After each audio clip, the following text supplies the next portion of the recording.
রাত থেকে ঢাকা সহ ৫ বিভাগে বিরামহীন অতি ভারী বৃষ্টির আশঙ্কা। সাগরে সৃষ্ট গভীর নিম্নচাপটি উপকূল অতিক্রম করেছে।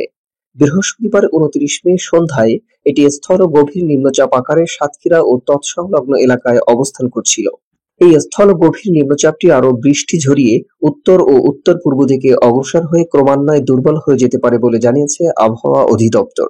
এদিকে কানাডার সাসকাচুয়ান বিশ্ববিদ্যালয়ের আবহাওয়া ও জলবায়ু গবেষক মোস্তফা কামাল পলাশ জানিয়েছেন, বৃহস্পতিবার রাত ১১টার দিক থেকে পরদিন ভোর পর্যন্ত রাজধানীতে অতি ভারী বৃষ্টি হতে পারে।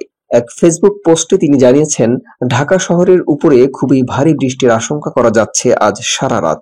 রাত ১০টা ৪৫ পর থেকে শুক্রবার সকাল ৬টা পর্যন্ত একনাগাড়ে বৃষ্টি ঝরতে পারে। বিরতিহীনভাবে চট্টগ্রাম, বরিশাল, ঢাকা, ময়মনসিংহ ও সিলেট বিভাগের সব জেলায় ভারী থেকে অতি ভারী বৃষ্টি হতে পারে বলেও জানান তিনি।